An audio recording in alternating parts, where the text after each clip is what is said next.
اب یہاں نظریت درست ہے، لیکن کوئی یہ نہ سمجھے میری اس بات سے کہ میں عمل کی نفی کر رہا ہوں.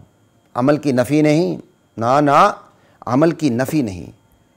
نفی اس کی ہو رہی ہے، عمل کو نظریے کے برابر درجہ حاصل نہیں ہے. عمل نظریے کے مقابلے میں سیکنڈری لیول پر ہے، ثانوی حیثیت میں ہے. نظریہ ہوگا تو عمل قبول ہوگا. توحید و رسالت و آخرت کا نظریہ ہوگا، بندہ مسلمان ہوگا، تب اس کی نماز قبول ہوگی، تب اس کا حج قبول ہوگا، تب اس کی زکوٰۃ قبول ہوگی، تب اس کی خیرات قبول ہوگی، تب اس کے فلاح و بہبود کے سارے کام قبول ہوں گے.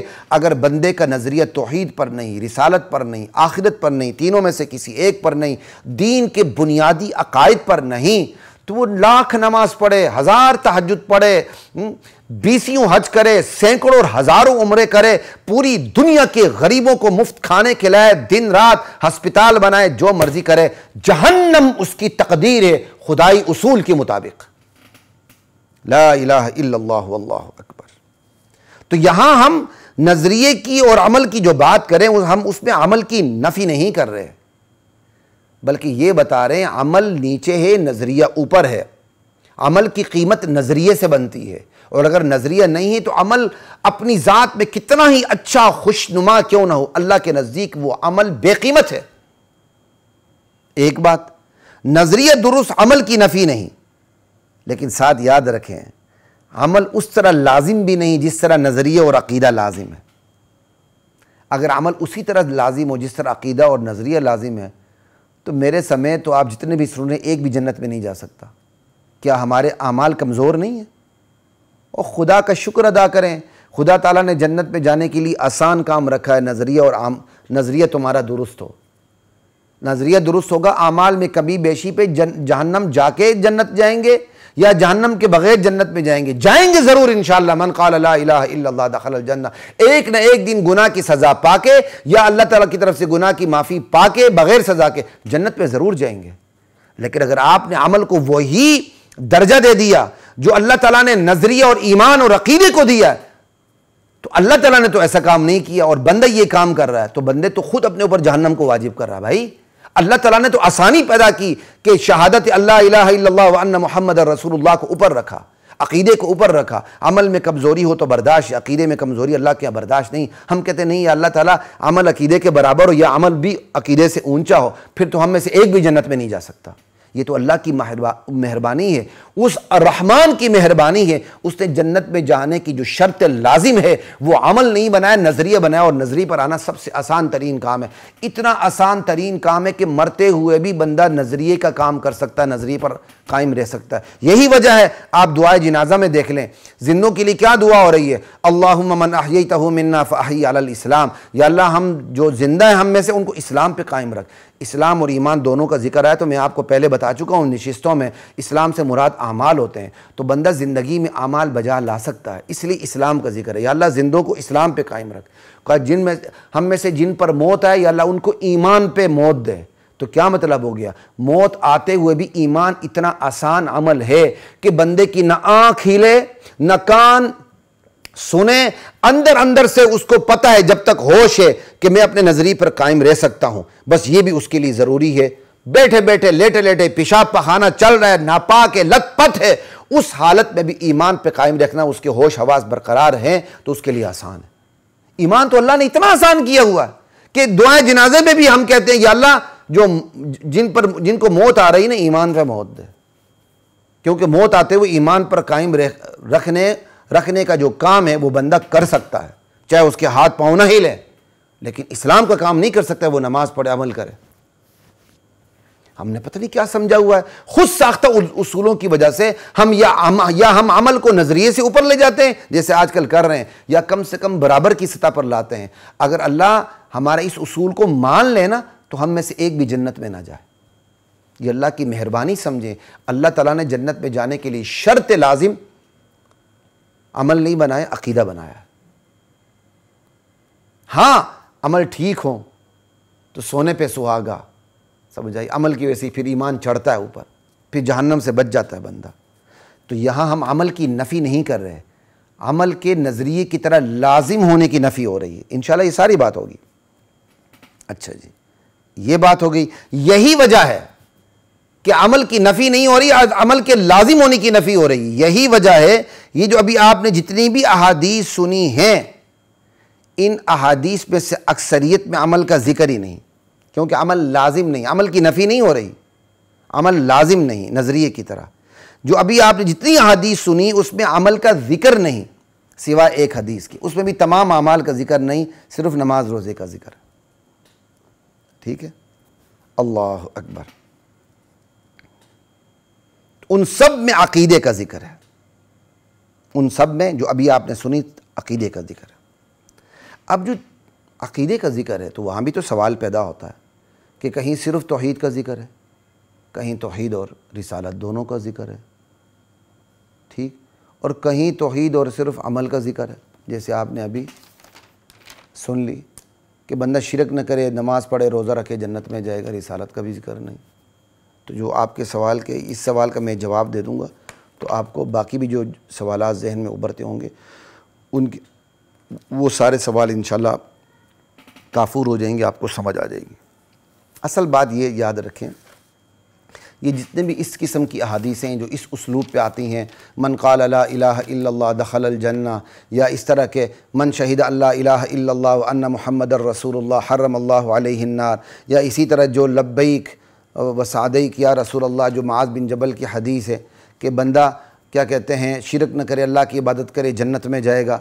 اسی طرح پھر آگے حدیث جو آپ نے سنی، ٹھیک ہے، کہ زنا کرے، چوریاں بھی کرے، اگر لا الہ الا اللہ کا عقیدہ ہے تو جنت میں جائے گا. یہ کیا ہے؟ تو پہلے میں مولانا منظور نعمانی رحمۃ اللہ علیہ کی توجیہ بیان کر دیتا ہوں، پھر اللہ تعالیٰ نے جو چیز مجھے سمجھائی ہے میں شکر ادا کرتا ہوں، پھر وہ آپ کو بتاؤں گا. مولانا منظور نعمانی رحمۃ اللہ علیہ ان احادیث کو ذکر کرنے کے بعد معارف الحدیث جو میرے سامنے ہے، جس سے میں استفادہ بھی کرتا ہوں، ٹھیک ہے، چند ہستیاں ہیں جو میری اساتذہ نہیں لیکن میں ان کو استادوں سے کم نہیں سمجھتا، جن میں سر فہرست مولانا منظور نعمانی رحمۃ اللہ علیہ ہیں، مولانا ابو الحسن علی ندوی رحمۃ اللہ علیہ ہیں، اس استثناء کے ساتھ کہ مجھے ان کے تاریخی نقطۂ نظر سے 100% اختلاف ہے. ٹھیک ہے، تو میں مولانا ابو الحسن علی ندوی رحمۃ اللہ علیہ کو اپنے استادوں کے برابر سمجھتا ہوں. میں مولانا تقی عثمانی صاحب حفظہ اللہ تعالیٰ، اللہ تعالیٰ ان کا سایہ ہم پر سلامت رکھے، میں ان کی بڑی قدر کرتا ہوں، ان کو اپنے استادوں کا درجہ دیتا ہوں. تو یہ چونکہ میرے سامنے معارف الحدیث کھلی ہوئی ہے تو یہ میں نے اس لیے بھی حوالہ دے دیا اس کا. یہ نہیں کہ معارف الحدیث کو میں جو کہ تو بیان کر رہا ہوں، میں احادیث یہاں سے لیتا ہوں اور الحمدللہ اپنا رس خود چوس کے اپنا شہد بنا کے میں سامنے رکھتا ہوں. ٹھیک ہے، یہ بات ایک وضاحت اتنی ضروری تھی. مولانا منظور نعمانی رحمۃ اللہ علیہ ان تمام احادیث کو سامنے رکھنے کے بعد جن احادیث میں نجات کی وجہ صرف توحید اور رسالت کو بیان کیا گیا، یا صرف توحید بیان کیا گیا، یا توحید اور چند اعمال بتائے گئے، تو ان تمام احادیث میں تطبیق دیتے ہوئے فرماتے ہیں. اور بھی احادیثیں انشاءاللہ آگے آئیں گی ہماری اگلی نشست میں، اس پہ بھی مزید کوئی بات ہوگی تو میں اس میں بھی کر دوں گا. ان تمام احادیث کو سامنے رکھتے ہوئے کتاب الایمان معارف الحدیث جلد اول کے اندر مولانا منظور نعمانی صاحب رحمہ اللہ تعالی فرماتے ہیں کہ دراصل یہ جو لا الہ الا اللہ ہے کہ شہادت دے لا الہ الا اللہ کی، یا اور محمد رسول اللہ کی شہادت دے، اس قسم کا جو اسلوب ہے من قال لا الہ الا اللہ دخل الجنہ، دراصل یہ اسلوب پورے اسلام کی تعبیر ہے. یعنی صحابہ کے دور میں پورے اسلام کو اگر مختصر الفاظ سے تعبیر کرنا ہو تو کہہ دیتے تھے کہ جس نے لا الہ الا اللہ کہا وہ جنت میں جائے گا. تو لا الہ الا اللہ سے مراد پورا اسلام ہے. اسی طرح یہ کہا لا الہ الا اللہ محمد رسول اللہ، اس سے بھی پورا اسلام مراد ہے. اسی طرح جہاں کہا گیا جو بندہ توحید پہ قائم رہے، نماز روزے رکھے، تو اس سے مراد بھی پورا اسلام ہے. صحابہ اپنے دور میں ایسے اسلوب سے پورا اسلام مراد لیتے تھے کہ بندہ پورے اسلام کی دعوت کو قبول کر کے پورے اسلام کو اختیار کر لے. یہ دراصل اسلام کی تعبیری الفاظ تھے کہ جو لا الہ الا اللہ کہہ دے وہ جنت میں جائے گا. کیا مطلب؟ جو اسلام پہ عمل کرے وہ جنت میں جائے گا. جو لا الہ الا اللہ کہہ دے اور محمد رسول اللہ کی شہادت دے دے وہ جنت میں جائے گا. کیا مطلب؟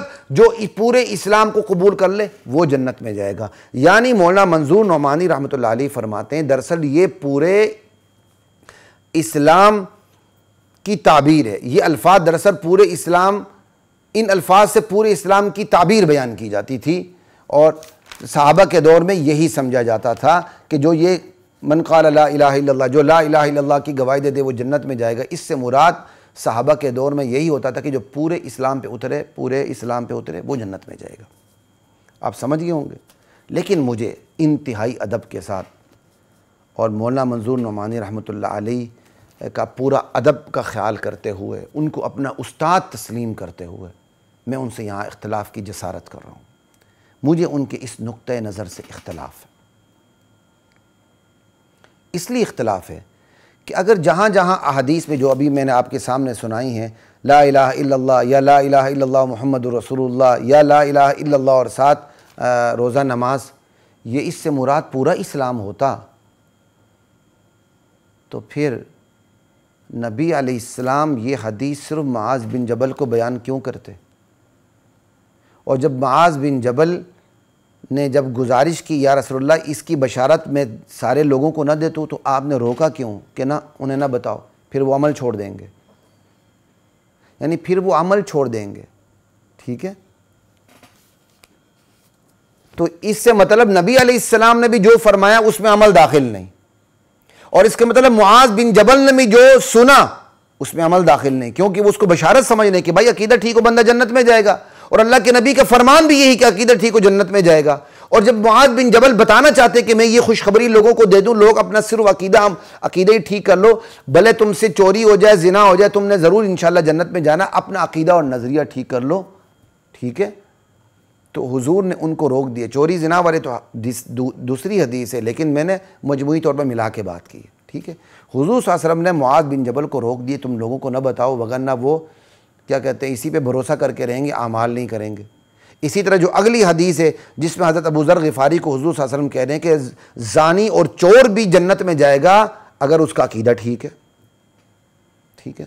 حضرت ابو ذر غفاری 3 دفعہ حیرت سے وَإِن زَنَا وَإِن سَرَقَ وَإِن زَنَا وَإِن سَرَقَ وَإِن زَنَا وَإِن سَرَقَ کہہ رہے ہیں، حضور جواب دیتے جا رہے ہیں، اور آخری جواب آپ نے یوں کہا وَإِن زَنَا وَإِن سَرَقَ وَإِن رَغِبَ عَنْ کیا کہتے ہیں عَلَىٰ رَغْمِ أَنْفِ أَبِي ذَرٍ، زنا کرے چوریاں بھی کرے، ابو ذر کو یہ بات کتنی ناگوار کیوں نہ گزرے کہ وہ اتنا بڑا چور ہے، زانی، پھر بھی جنت میں جائے گا، ضرور جائے گا اللہ کی رحمت سے۔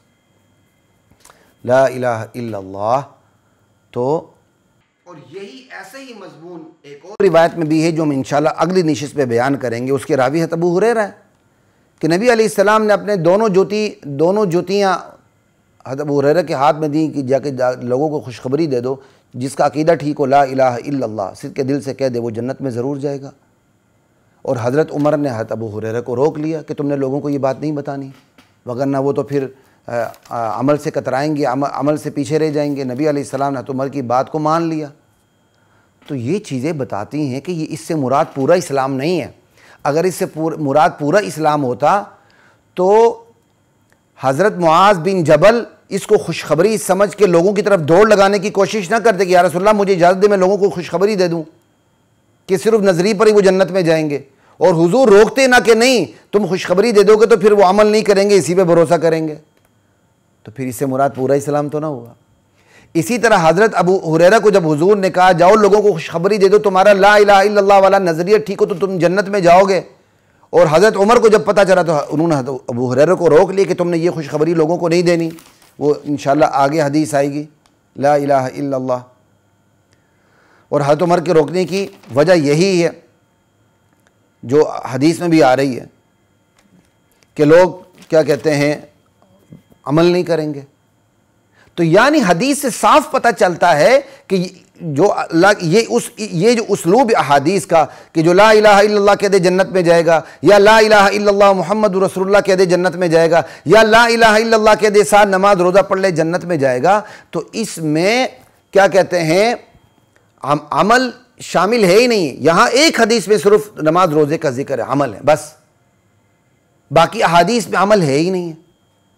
تو مولانا نعمانی کا یہ مراد لینا کہ اس اسلوب سے پورا اسلام اختیار کرنا مراد ہے کہ بندہ پورے اسلام کی دعوت کو قبول کر کے پورے اسلام کو اختیار کر لے، اگر اس سے مراد پورا ہی اسلام ہے اور لا الہ الا اللہ اسلام کا نظریاتی اور عملی دونوں، اسلام نظریاتی اور عملی دونوں حوالوں سے مراد ہے، تو پھر یہ اس طرح کی خوشخبری عادت کے خلاف بنتی بھی نہیں، اور صرف حضور اس کو معاذ بن جبل کو سناتے بھی نہ، بلکہ سنانے کی ضرورت ہی نہیں تھی، بھائی پورے اسلام پہ عمل کرو گے تو جنت میں جائیں گے نا، سنانے کی ضرورت بھی نہیں تھی، اور معاذ بن جبل کو خوشخبری سمجھنے کی ضرورت بھی نہیں تھی، اور حضور صلی اللہ علیہ وسلم کا اس خوشخبری کو لوگوں تک پہنچانے سے منع کرنے کی ضرورت بھی نہیں تھی، اور حضرت عمر کو بھی ابو ہریرہ کے سینے پہ مار کے انہیں روکنے کی ضرورت بھی نہیں تھی کہ تم نے لوگوں کو نہیں بتانا۔ یہ حدیث مستقل الگ سے انشاءاللہ ہم بیان کریں گے۔ حضرت عمر نے حضرت ابو ہریرہ کے سینے پہ مارا، حضرت ابو ہریرہ رو پڑے تھے۔ تو حضرت مولانا نعمانی کا یہ کہنا کہ اس سے مراد پورا اسلام ہے، نہیں، حدیث کا اسلوب اس سے انکار کرتا ہے۔ تو اب سوال یہ ہوتا ہے کہ پورا اسلام نہیں ہے تو بھائی لا الہ الا اللہ یا لا الہ الا اللہ محمد رسول اللہ جو ان احادیث میں ہے کہ جو صرف توحید کی گواہی دے دے یا توحید رسالت دونوں کی گواہی دے دے یا توحید اور چند اعمال بجا لائے وہ جنت میں جائے، تو اس سے آخر مراد کیا ہے؟ یہ ہے آج کا بنیادی سوال، جس کا جواب میں نے الحمدللہ ذالکم مما علمنی ربی، اللہ تعالیٰ نے جو مجھے الہام کیا ہے وہ میں آپ کو دینے لگا ہوں۔ وَلَقَدْ أَنزَلْنَا